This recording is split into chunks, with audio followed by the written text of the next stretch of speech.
Hello, నేను మీ CS Rao, the dynamic IPS officer, retired. పొలిటికల్లోకి ఎంటర్ అయ్యారు. ఆ తర్వాత తెలిసింది అసలు ఎవరు ఏంటి, గతంలో ముఖ్యమంత్రులు ఎలా ఉండేవాళ్ళు, ఇప్పుడు ఎలా ఉంటున్నారు, మాజీలు ఎలా ఉన్నారు, వీటన్నిటి గురించి తెలుసుకునే ప్రయత్నం చేద్దాం. ప్రస్తుతం మన దగ్గర రిటైర్డ్ ఐపీఎస్ అధికారి ఇక్బాల్ గారు ఉన్నారు. ఆయనతో ఇంటరాక్ట్ అవుతాం. నమస్తే. సార్ నమస్తే. I'm happy to see you after very long. Happy after long time to see you. నేను కూడా సంతోషం.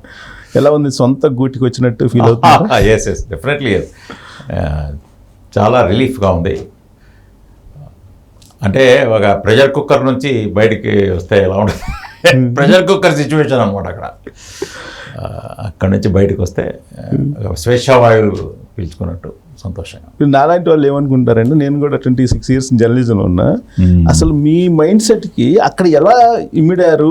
ఆ ఉన్న రోజులు 2015 నుంచి ఉన్నారు కదా, అక్కడ ఎలా అడ్జస్ట్ కాగలిగారు? ఎమ్మెల్సీగా చేశారు. అది ఏమైందంటే, నేను 91, 92లో రాజశేఖర రెడ్డి గారితో పరిచయం. జమ్మలమడుగు, కడప అక్కడ చేశాం. ఆ విధంగా ఒకటి. తర్వాత సరే ఐజీ రాయలసీమ, కర్నూలులో ఉండేవాడిని. పెద్దగా పాలిటిక్స్లో వెళ్ళాలని కూడా లేదు. బుగ్గన రాజేంద్రనాథ్ రెడ్డి అని ఇప్పుడు మాజీ మంత్రి, ఫైనాన్స్ మినిస్టర్, ఊరికే వెళ్ళొద్దామని అలా వచ్చి అలా జాయిన్ అయిపోయాం అంతే. పెద్దగా నాకు ఈయన జగన్మోహన్ రెడ్డిని ఎప్పుడు ముందు కలిసింది లేదు. రాజశేఖర రెడ్డి గారితో కొంచెం నాకు ఆత్మీయ అనుబంధం కూడా ఉండేది. మీరు సిఎస్ఓగా చంద్రబాబు చేశారు 95 నుంచి 2000 మధ్యలో. ఇప్పుడు ఇక్బాల్ గారు ఎవరికి బాగా ఆత్మీయులు అంటే ఏం చెప్తారు? అంటే ముందు పరిచయం రాజశేఖర రెడ్డి గారితో, నాకు ఇద్దరికి ఆత్మీయులు. నేను రాజశేఖర రెడ్డి గారు, చంద్రబాబు గారు. సరే, జగన్మోహన్ రెడ్డి అనే వ్యక్తి నాకు తెలియదు. ఆయన రావడం, ఆయన ఏదో అప్పుడు కొంచెం 4 years చంద్రబాబు గారు బీజేపీతో ఉంది అనడము, తర్వాత కొంచెం మళ్ళీ ఆయన బయటికి రావడం, ఈయన లేదు మేము ఇదే అనడము, తర్వాత ఏదో ఈ పేదలకు ఇచ్చేద్దాం అని కొంచెం అపీలింగ్గా ఈయన మాట్లాడడం. అప్పుడే బుగ్గన రాజేంద్రనాథ్ రెడ్డి గారు అక్కడే ఉండడం. కొందరు చెప్పారు కూడా అప్పుడు, బాబు ఈయన రాజశేఖర రెడ్డి గారు కాదు జగన్మోహన్ రెడ్డి. సరేలే అంటే నాకు కూడా అప్పుడు వాతావరణం సరే, ఇదేదో తెలుగుదేశానికి ప్రజానాడి మాకు పోలీస్ వాళ్ళకి తెలిసేది. ఇప్పుడు 1 year నుంచి నాకు కూడా తెలిసింది ఇక్కడ వైఎస్ఆర్ కాంగ్రెస్ పార్టీ. పోయినసారి జగన్మోహన్ రెడ్డి గారు నన్ను June 6న పిలిచారు ఒకసారి, ఏదో అపాయింట్మెంట్ లాస్ట్ ఇయర్ మార్చేటప్పుడు. ఈయన పెద్దిరెడ్డి గారు పోయి, ఈయన గ్రాఫ్ థియరీ ఉంది ఇక్కడ వైఎస్ఆర్సీపీ, గ్రాఫ్ పడిపోతా ఉంది, ఆయన వేరే వాడిని తీసుకురావాలనుకుంటాడు. పెద్దిరెడ్డి బావమరిది ఒక ఆయన ఉన్నాడు ఎవరో, ఆయన వచ్చి అక్కడ అబ్జర్వర్గా పెత్తనం చలాయిస్తే నేను ఒప్పుకోలేదు దానికి. లేదా మార్చేయాలి, ఈయన గ్రాఫ్ పడిపోయింది. అదే గ్రాఫ్ థియరీ. అవును, గ్రాఫ్ థియరీ అంటే సరే మంచిదే గ్రాఫ్లు. జగన్మోహన్ రెడ్డి గారు చెప్పాం పోయినసారి, నాకు గుర్తుంది బాగా, June 6, 2023. I told him, sir 19 వేరు 24 వేరుగా ఉండబోతా ఉంటుంది కూడా. ఎందుకంటే అదే ఆయనకు బటన్ల ఆపరేషన్లో చాలా జగన్మోహన్ రెడ్డి గారు ఈజ్ వెరీ కాన్ఫిడెంట్. బటన్ అన్నాడు నాకు ఇట్లాగే.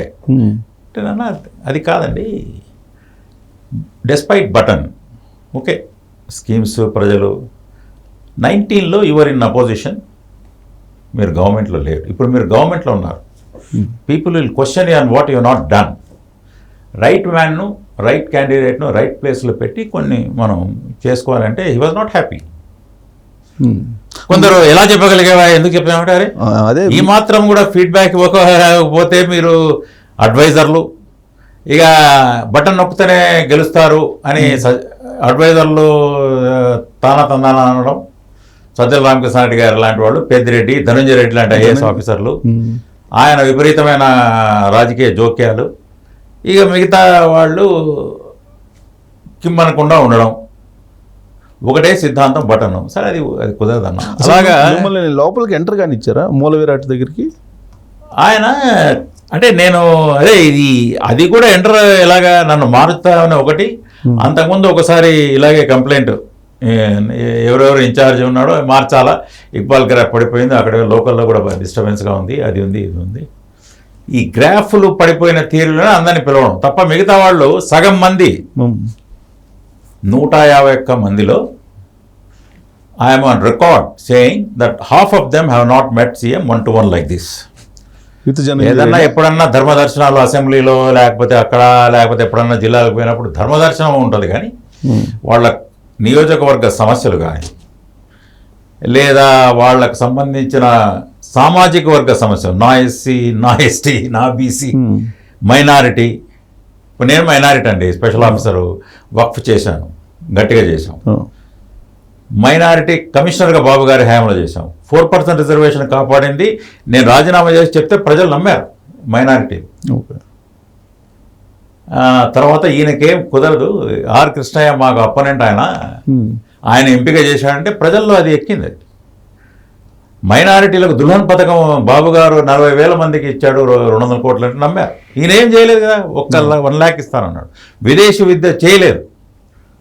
తర్వాత డిపార్ట్మెంట్ మూసేశాడు, ఈయనకు వ్యవస్థల గురించి తెలియదు అని చెప్తే నమ్మారు జనం. సో దిస్ జెంట్మన్ అది అంటే డిప్యూటీ సీఎంలు తలా ఒక సామాజిక వర్గానికి ఇచ్చారు, అదే సామాజిక న్యాయం అని చెప్పారు అని అన్నాడు. అంతే. ఇప్పుడు మీరు చూడండి, ఇప్పుడు ఒక్క సీఎంఏనా రెస్పాన్సిబుల్? బటన్ నొక్కుతున్నాం, అయిపోయిందా? నేను 99% హామీల అమలు. ఇప్పుడు ఎలా ఉంటుందంటండి, ఒక ముఖ్యమంత్రి ఏం చేయాలి? ఇప్పుడు మీరు ఇందాక అన్నారు రాజశేఖర రెడ్డి గారు, చంద్రబాబు నాయుడు గారు. సో యూ గివ్ సమ్ హామీస్, ఏదో కొన్ని హామీలు ఒక అష్యూరెన్సెస్ ఇస్తారు ఎలక్షన్లకు ముందు. అది మాత్రమే కాదు, ఇప్పుడు నవరత్నాలు అంటే నేను ఇంత అమ్మఒడి చేస్తా, చేయూత ఇస్తా, అంగన్వాడీ చేస్తా, నేతన నేస్తాం, ఆటో వాళ్ళకి చేస్తా, వాహనం, అంతే, ఇంకా మిగతా నేను చేయను అని చెప్పాడు. ఏమన్నా అంటే నార్మల్ అడ్మినిస్ట్రేషన్ లైక్ మిగతా అభివృద్ధి కార్యక్రమాలు, రోడ్లు, హాస్పిటల్స్, వ్యవస్థలు మెరుగుపరచడం, అవి చేయను, అది చేసి ఇది చేస్తాడేమో అనుకున్నారు ప్రజలు. ఇది బటన్లు నొక్కి ఇంట్లో కూర్చుంటాను అనుకోలేదు కదా. బటన్ నొక్కడం, ఇంట్లో కూర్చోవడం, 10 to 6 జాబ్. మీరన్నా ఇప్పుడు మనం 6 తర్వాత మనం ఇంటర్వ్యూ చేస్తున్నాను అన్నాం, ఆయన 6 తర్వాత రాడు కదా. మీ ఇదే డిస్కషన్ జరిగేది, మీరు ఎమ్మెల్సీగా ఉన్నారు, అందరూ అదే డిస్కషన్. కానీ కొందరు ఓపెన్గా చెప్పుకునే వాళ్ళు, నాలాంటి వాళ్ళు ఓపెన్ చెప్తారు, మనం we don't means words. Half of them ఇప్పుడు Pavan Kalyan garu honourable deputy chief minister of Andhra Pradesh, ఆయన రివ్యూ చేస్తున్నాడు వెరీ సిన్సియర్గా. ఆయన చూస్తున్నాడు, అయ్యా ఏంది ఈ ఆర్థిక సంఘం ఫైనాన్స్ కమిషన్ నిధులు డైవర్ట్ అయ్యాయి, జలజీవన్ నిధులు డైవర్ట్ అయ్యాయి, పంచాయతీరాజ్ మొత్తం డైవర్ట్ అయిపోయినాయి. తర్వాత సెంట్రల్ గవర్నమెంట్ ఫండ్స్ 60% అట్లాంటి చాలా ఉన్నాయి. ముస్లింలకు కూడా ప్రధాన్ మంత్రి జన్ వికాస్ కార్యక్రమం ఉంది, అవి 600 కోట్ల టోటల్ కాస్ట్లో 400 కోట్లు కేంద్ర ప్రభుత్వం ఇచ్చేసింది. 200 కోట్లు యాడ్ చేస్తే ప్రధాన్ మంత్రి జన్ వికాస్ PMJVK కార్యక్రమం ఏంటండి, ఇది చాలా ఇంపార్టెంట్ కార్యక్రమం. రెసిడెన్షియల్ స్కూల్స్, హాస్టల్స్, మైనారిటీస్కి, తర్వాత ITIలు, పాలిటెక్నిక్లు, ఇవన్నీ కదిరి, కడప, అంజద్ బాషా గారి కడప టౌన్లో 23 కోట్ల స్కూలు ఆల్రెడీ సెంట్రల్ గవర్నమెంట్ 13-14 కోట్లు ఇచ్చేసింది, 60%. ఈయన యాడ్ చేయలేని పరిస్థితి. వక్ఫ్ అంటే ఏందో తెలియదు అంజద్ బాషా. ఈయనో డిపార్ట్మెంట్ మైనారిటీ ఫైనాన్స్ నుంచి మొత్తం క్లోజ్ అయిపోయింది. ఉర్దూ అకాడమీ లేదు, క్రిస్టియన్ ఫెడరేషన్ లేవు, SC కార్పొరేషన్ లేవు, మైనారిటీ కార్పొరేషన్ అసలు డబ్బులు ఉన్నాయా? కేటాయింపు అసలు లేదండి, నిల్. ఆయన ఏం చేస్తున్నా అంటే బడ్జెట్లు, ఇదిగో అమ్మ ఒడిలో మేము చదువుకి వాళ్ళమ్మ, అందులో ముస్లిమ్స్ ఇంతమంది పిల్లలు ఉన్నారు, చేయితల మహిళలు ముస్లిమ్స్ ఇంతమంది ఉన్నారు, అంగన్వాడీలో ముస్లిమ్స్ ఇంతమంది ఉన్నారు, రైతన్నల్లో ముస్లిమ్స్ ఇంతమంది ఉన్నారు.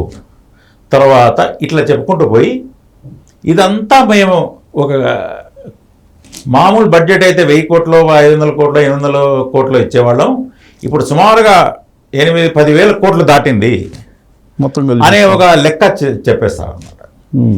దిస్ కైండ్ ఆఫ్ ఫైనాన్షియల్ ఈ సబ్ ప్లాన్లు మైనారిటీ ఇది లేవు. నేనేమంటానంటే దీనికి బాధ్యులు ఇప్పుడు ఒట్టి ముఖ్యమంత్రిని, సరే జగన్మోహన్ రెడ్డి ఆర్థిక ఇండిసిప్లిన్ అనేది మనం చూసాం. ఆయన ఏజ్ అయిపోయిందనో లేకపోతే ఆయనకు ఆయనకు ఉన్నది మనం ఉన్న ఇద్దరు వంశీ గారు లాంటి వాళ్ళు అలాంటి వాళ్ళు మనం లాగేశాం. జనసేన ఆయన కూడా మనం లాగేశాం. ఇంకా మిగతా వాళ్ళు భ్రమంలో ఉన్నాడులేండి. 30 సంవత్సరాలు నేనే అనే ఫీలింగ్ లో ఉన్నాడు. ఆ భ్రమను కొందరు అధికారులకు, పక్కనున్న వాళ్లకు, చుట్టూ ఉన్న కొందరు మంత్రులకు అది ఇంజెక్ట్ చేశాడు. ఆయన ఇంజెక్షన్లు ఇచ్చాడు. ఈయన చేశాడు. వాళ్ళు కూడా దాంట్లోకి వెళ్ళిపోయారు. ఆ ట్రాన్స్లో, ఆ మాయాలోకి వెళ్ళిపోయారు, మత్తులో వెళ్ళిపోయారు. చూసి ఎంత అన్యాయం చేశారంటే స్టేట్కి. I tell you, Pavan Kalyan garu గౌరవ ఉప ముఖ్యమంత్రి గారు రివ్యూ చేసినప్పుడు 2 చెప్పారు ఆయన. ఒకటి డైవర్షన్ ఆఫ్ ఫండ్స్. ఆ ఫండ్స్ ఎక్కడ పోయినా ఇప్పుడు ఎవరికి తెలియదు.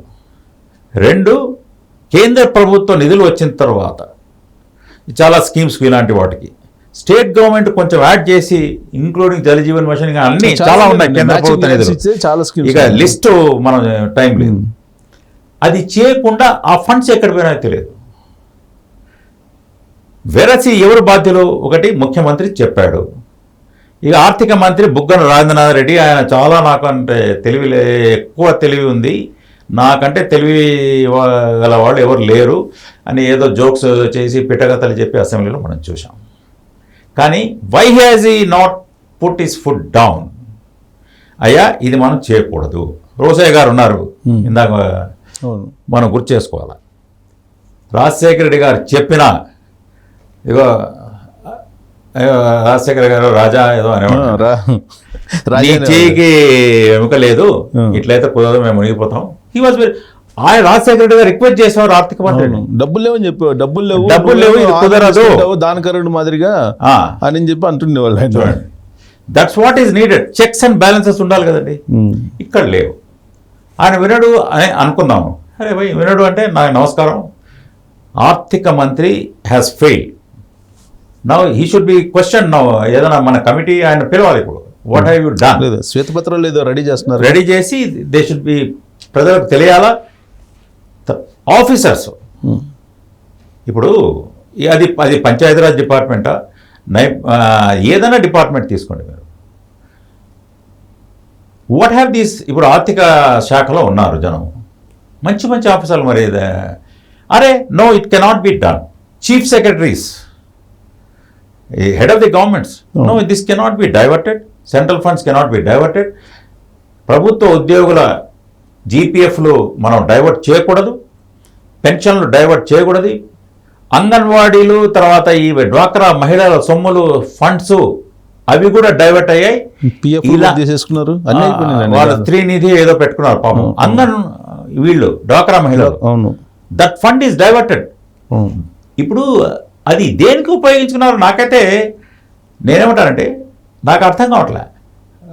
రాష్ట్ర బడ్జెట్ ఉంది, రాష్ట్ర రెవెన్యూ ఉంటుంది, ఆదాయము, తర్వాత వ్యయము, రెవెన్యూ డెఫిసిటా, రెవెన్యూ ఎక్సెసా, ఫైనాన్షియల్ డెఫిసిట్, ఇది ఒక ఎత్తు. ఇది కాక అప్పుడు కేంద్ర ప్రభుత్వం ఏదో ఒప్పించి ఉంటారు వీళ్ళు, మేమే ఇంకా తెలుగుదేశం పని అయిపోయింది, లేకపోతే మిగతా జనసేన పని అయిపోయింది, వాళ్ళిద్దరు కలవరు, కానీ కలిసి చరిత్ర సృష్టించారు, రోల్ మోడల్ అయ్యారు ఇప్పుడు దేశానికి. అందరూ చాలా అసలు ఈ అలయన్స్, ఇండియా వాళ్ళు కూడా ఇట్లా చేస్తే బాగుంటుంది, కొంచెం తగ్గి ఏ విధంగా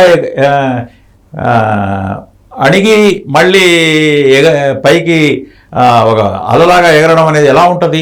పవన్ కళ్యాణ్ గారి యొక్క ముందు ఏమనుకున్నారు వీళ్ళు, వాళ్ళ కమ్యూనిటీ వాళ్ళే ఏంటి నువ్వు అంత నవ్వు దేశానికి ఒక ఆదర్శనీయమైన ఒక మోడల్ని తెచ్చారు వీళ్ళు. అది నాకు లేదు మైండ్లో. I can operate buttons, still I will be the CM. నేనేమంటానంటే దీనికి బాధ్యుడు ఒక ముఖ్యమంత్రి కాదు. అప్పుడు దీనికి ఇన్ఛార్జ్ డిప్యూటీ సీఎంలు ఉన్నారు, ఆర్థిక శాఖ మంత్రివర్యులు ఉన్నారు, చీఫ్ సెక్రటరీ నుంచి ఐఏఎస్లు ఉన్నారు. What have you done? Why?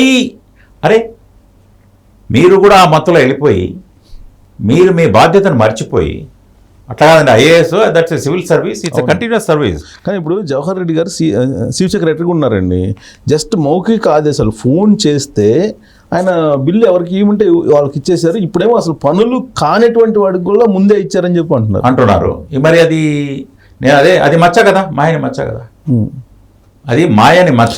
నేనేమంటున్నా అంటే all these people should be held responsible. Sir మీరు ఐపీఎస్ కాబట్టి నేను ఒకటి అడుగుతాను. ఐపీఎస్లో ఐఏఎస్లు వాళ్ళకి కంప్లీట్ ఒక రక్షణ ఉంటుంది, సెంట్రల్ గవర్నమెంట్ నుంచి కానీ వాళ్ళకు భద్రత ఉంటుంది. అది సర్దార్ అలాంటి పటేల్ గారి వాళ్ళే ఎందుకు భయపడాల్సి వచ్చింది ఇప్పుడు?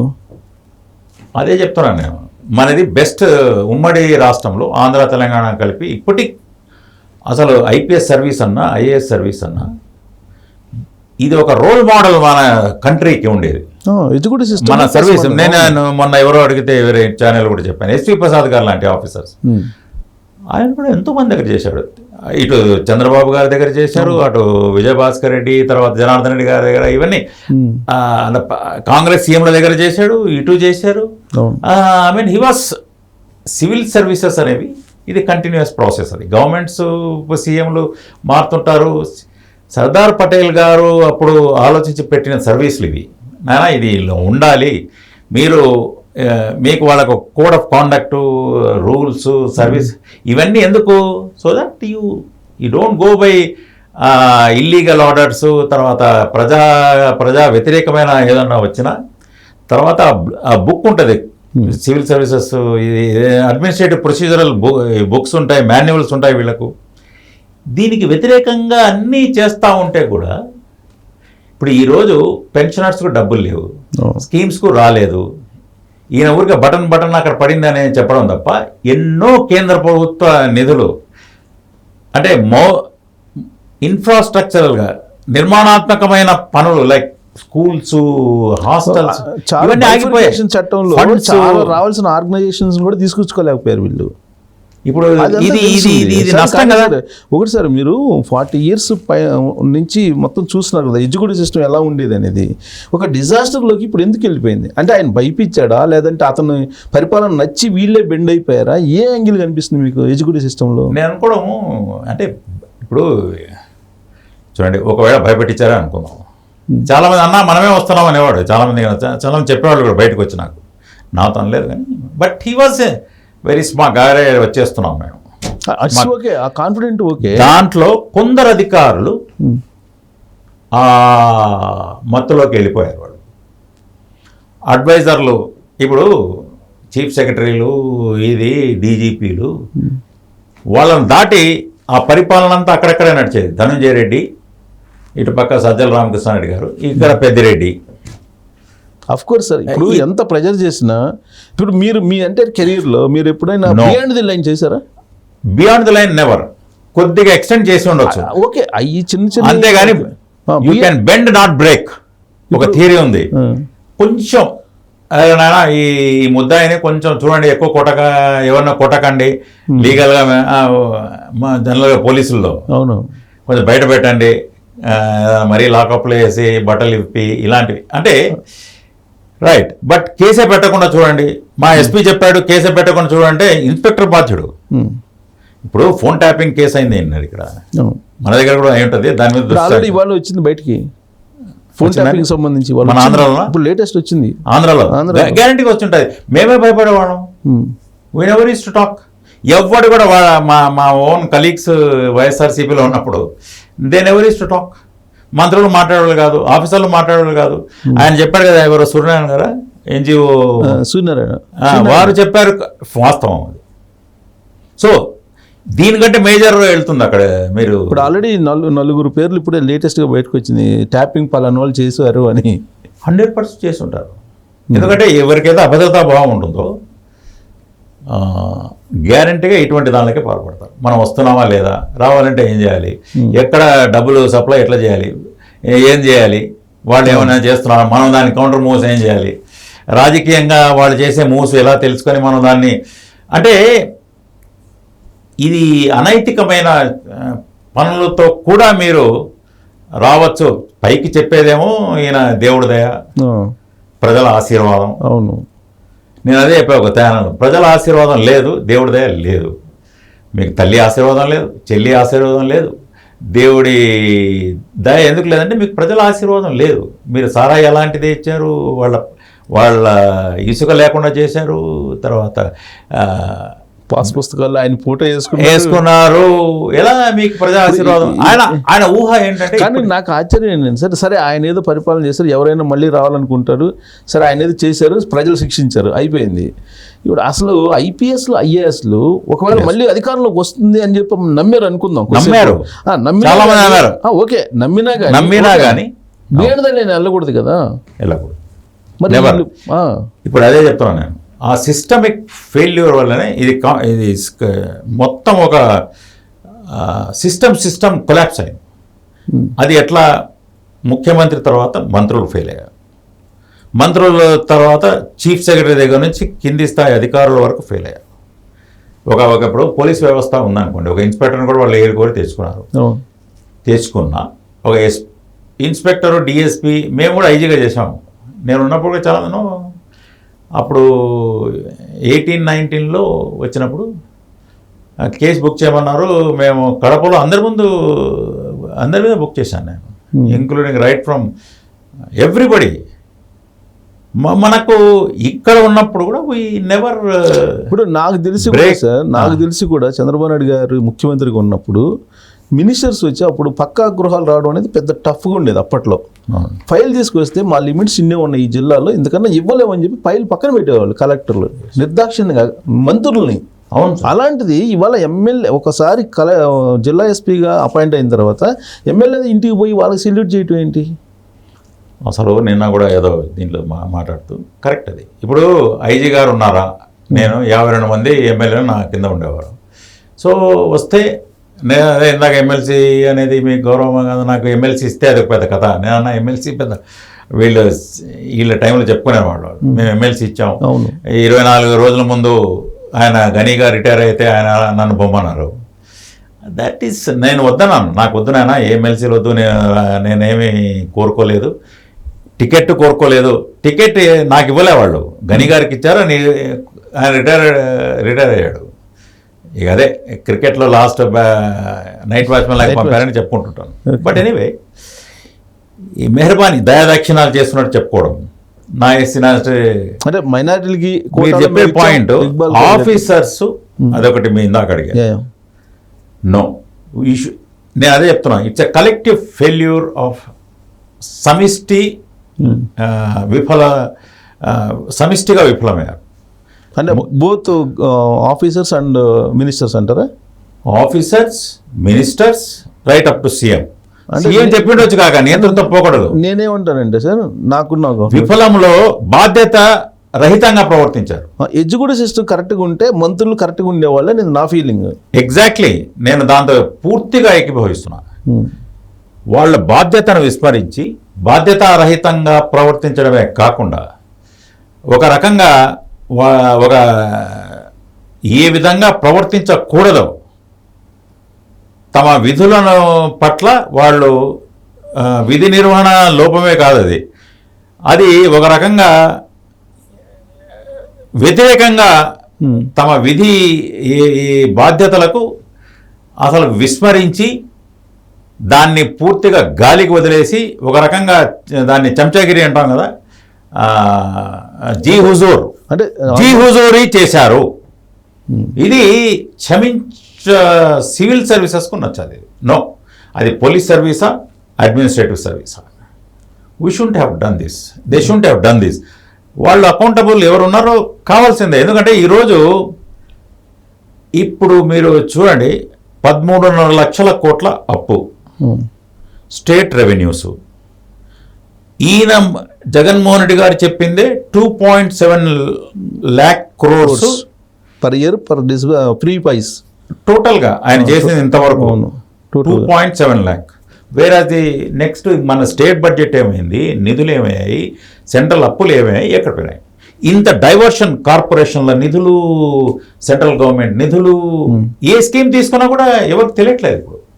సో దిస్ ఆఫీసర్లు, చీఫ్ సెక్రటరీలు, మంత్రులు, రైట్ అప్ టు ముఖ్యమంత్రి, ముఖ్యమంత్రి గతంలో ఉన్న పాలనలో దే షుడ్ బి అకౌంటబుల్. మేము అకౌంటబిలిటీ, మేము విశ్వసనీయత, జవాబుదారీతనం, మాట తప్పు మడమని చెప్పం, ఈ మొత్తము కేవలం మనసవాచ కర్మణ అంటాం కదా, ఒట్టి పలుకులే తప్ప ఇందులో జవాబుదారీతనం కాదు, ఇది టోటల్ ప్రజలను వంచిన వ్యవహారం. కేవలం ఏదో డబ్బులు పడ్డాయి, హ్యాపీగా ఉన్నారు అంటే. ఓట్లు అంటే ఇది ఒక నంబర్స్తో కూడుకున్నది కదా ప్రజాస్వామ్యంలో. నంబర్స్ మనం వాళ్ళు ఒకటే నమ్ముకున్నాడు, నంబర్స్ మన వైపు ఉన్నాయి. మహిళలు అందుకోసం అంటున్నారు మాటికి, అవును, మహిళలు ఇంతమంది వచ్చి ఓటేశారు, మాకే వేసి ఉంటారని ఒక నమ్మకం. నా అక్కలు, నా చెల్లెమ్మలు, నా తాతలు ఇవన్నీ ఉన్నాం కదా సార్. లే, మహిళలకు మేము వేసాం కదా, ఏదో వేసాం చేయుత, ఒరే నాయన అది పడింది సరే, మరి అదే బడ్జెట్లో ఉంటే ఆటోమేటిక్గా వచ్చేది వాడు. సో నేనేమంటానంటే ఇది క్రిమినల్, ఇది ఇట్స్ హైలీ, దీన్ని చాలా సీరియస్గా పరిగణించాలా, ఇది ప్రజలకు తెలియాలా. ఎవరైతే ఈ ఆఫీసర్లను కూడా దే షుడ్ బి, వాళ్ళు they are accountable to this, they should be, they are answerable, వాళ్ళు జవాబు చెప్పాలి దీనికి.